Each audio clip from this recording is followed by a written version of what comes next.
Saiba por que o chileno que sequestrou Washington Oliveto processa o Brasil e como o caso avança em uma corte internacional. Maurício Hernández Norambuena, o chileno por trás do sequestro de Washington Oliveto, processou o Brasil por ter ficado muito tempo em regime de prisão mais rígida. O caso avançou para a Corte Interamericana de Direitos Humanos, 1 de 3. Norambuena de Amarelo e outros presos são levados por policiais. Foto e reprodução arquivo TV Globo. Norambuena de Amarelo e outros presos são levados por policiais. Foto, reprodução, arquivo TV Globo.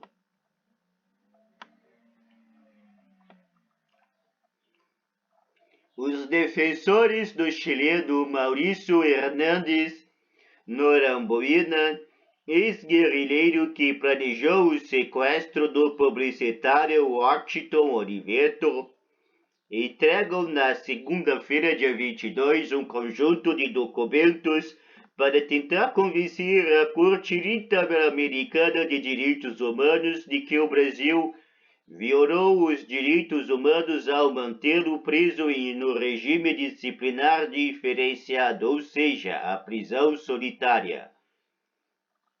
As defensorias públicas de São Paulo e da União concordaram com a avaliação e aposto de uma decisão favorável a Norambuena para tentar mudar esse modelo de detenção. Não há uma data definida para o julgamento. Veja abaixo como será a tramitação do processo. Esse caso começou em 11 de dezembro de 2001. Naquela noite, o carro que levava o publicitário Washington Oliveto para a casa do bairro de Higienópolis, em São Paulo, passou por uma falsa blitz da Polícia Federal. Disfarçados com coletes de agentes policiais, homens pararam o veículo, agrediram o motorista de Oliveto, tiraram o publicitário do automóvel e o levaram para um outro carro. Oliveto ficou mais de 50 dias em cativeiro. Ele foi libertado em fevereiro do ano seguinte. O caso foi solucionado pela polícia, que prendeu 6 sequestradores e libertou o refém do cativeiro, onde estava em um outro bairro de São Paulo, o Brooklyn. O mentor do crime foi o chileno Norambuena, um ex-guerrilheiro que havia fugido de helicóptero de uma prisão da capital do país dele, Santiago. Nos anos seguintes, esse crime teve consequência para a vítima, para os sequestradores e para o sistema prisional brasileiro. Agora, em 2023, há mais um desdobramento dessa história que pode implicar mais consequências para o Brasil, mesmo com Norambuena longe do país há 4 anos. O ex-guerrilheiro extraditado para o Chile em 2019 processou o Brasil na Comissão Interamericana de Direitos Humanos e em 30 de novembro de 2022, a Comissão Interamericana de Direitos Humanos decidiu que o processo era admissível, ou seja, para a comissão preencheu os requisitos para avançar. Depois de passar pela comissão, o caso avançou para uma segunda fase, essa da Corte Interamericana de Direitos Humanos. 6 juízes vão decidir se o Brasil violou direitos humanos ao manter Norambuena em um regime de prisão mais rígida, o regime disciplinar diferenciado RDD, por 5 anos, e se o país deve pagar dinheiro a Norambuena e a família dele a título de reparação. Essa foi inclusive uma das recomendações da comissão. Além disso, a Corte Interamericana de Direitos Humanos também pode determinar que o RDD é incompatível com as condições de tratamento digno estabelecidas em acordos internacionais dos quais o Brasil é signatário. Veja abaixo o vídeo sobre a extradição de Norambuena em 2019. A história de Norambuena. Antes de participar do sequestro em São Paulo, Norambuena já era figura conhecida do Chile. Originalmente, ele era um professor de educação física, mas depois se tornou chefe de um grupo de guerrilheiros contrários à ditadura de Augusto Pinochet. No entanto, mesmo depois do fim da ditadura do Chile, em 1990, Norambuena, que também atendia por comandante Ramiro e seus comandados, seguiram cometendo crimes. Ele foi condenado no Chile pelo assassinato de um senador e pelo sequestro de um empresário da família dona de um dos maiores jornais do país, o El Mercurio. O dono do jornal ficou 5 meses no cativeiro e esses dois crimes aconteceram em 1991.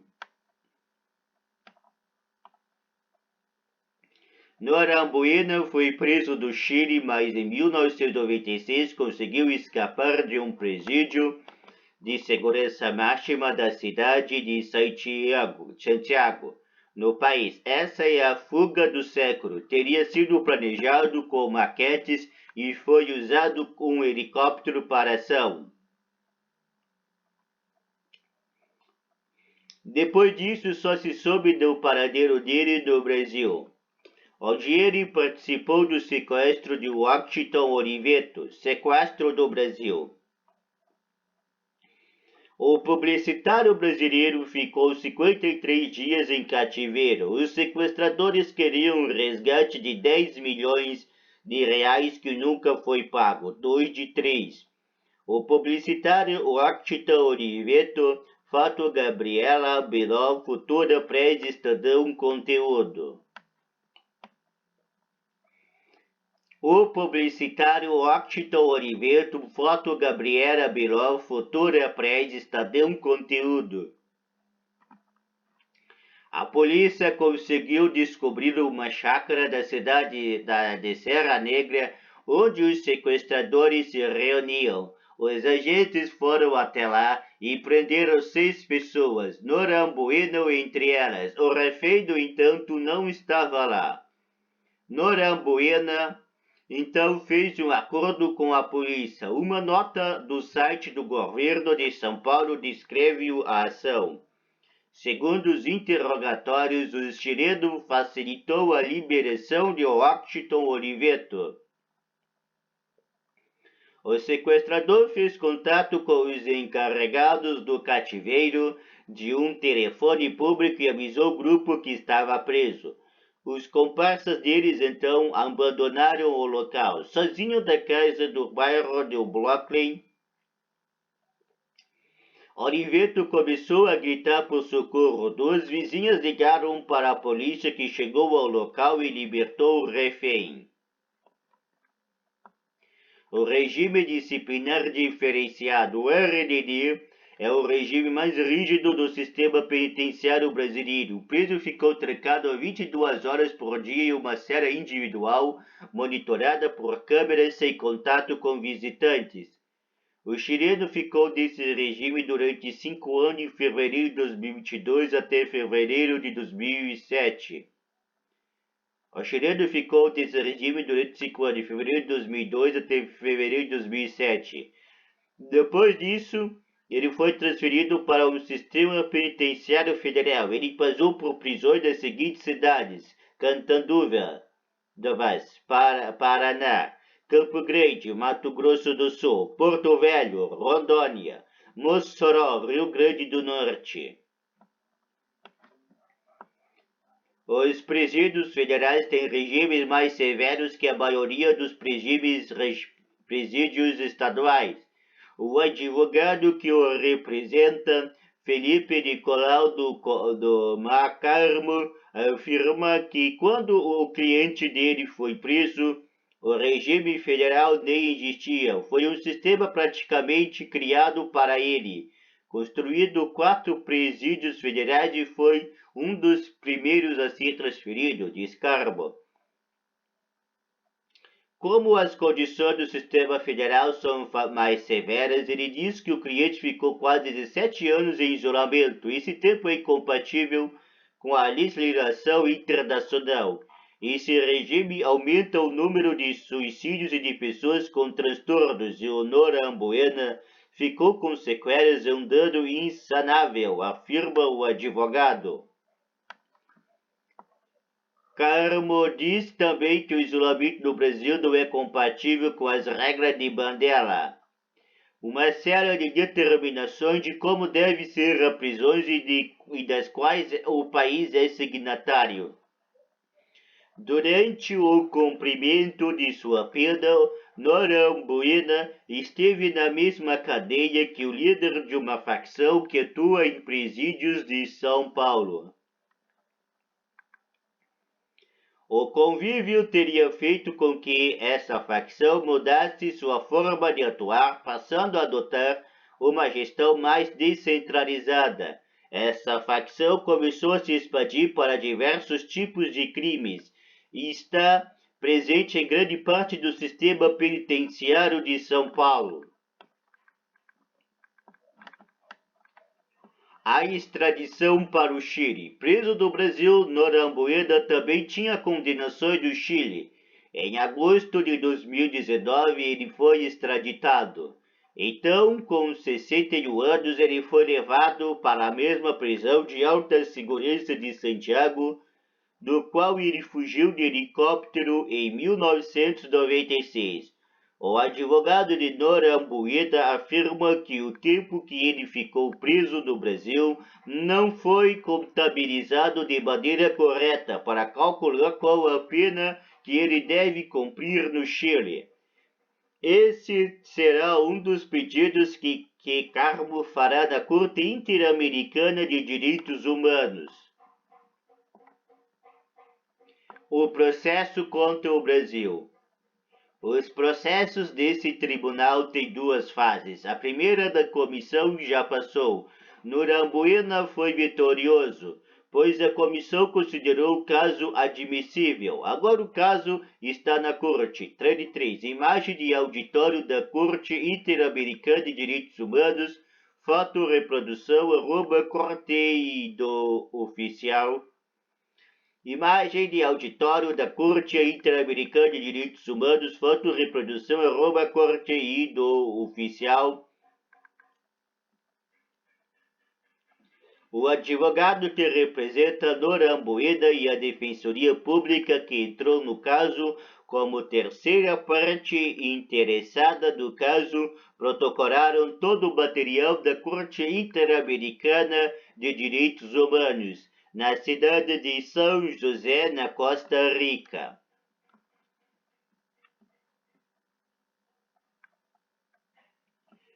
No material constam as seguintes partes: pedidos, argumentos, provas.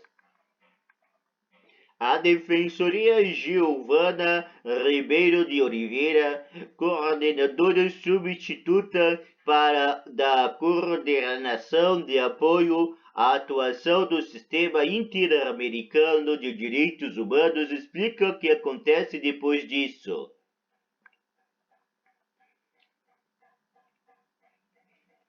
Haverá uma oportunidade para o Estado do Brasil contestar esses argumentos e provas.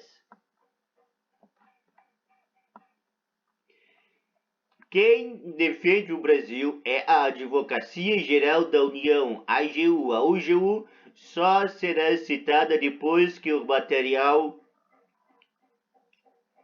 dos representantes de Norambuena for entregue, mas em e-mail ao G1, a AGU disse que já identificou que o caso está tramitado na Corte. O passo seguinte, então, será uma audiência pública sobre o caso, seguida de alegações finais. A Corte tem 7 juízes, mas se um deles for brasileiro, ele não pode participar. Os juízes vão dar uma sentença que é definitiva, e inapelável. A Defensoria Ribeiro de Oliveira diz que a Corte então vai se pronunciar sobre a responsabilização do Estado e reparação devidas às vítimas. Dependendo do caso, a Corte pode determinar que o Brasil pague reparações à coletividade ou a prorrogar alguma lei que era e entende contrária da Convenção Americana de Direitos Humanos, por exemplo, a lei do regime disciplinar diferenciado. Em tese, todas as sentenças são obrigatórias para o Estado brasileiro, mas de um ponto de vista prático, é mais uma pressão política do que jurídica, porque não existe medida coercitiva, afirma Ribeiro de Oliveira. Além disso, ela diz, o processo pode se prolongar. Todo o procedimento pode demorar anos para chegar a uma sentença. Isso porque existem algumas partes do regulamento que possibilitam extensão de prazos. Não há uma data certa para a sentença sair.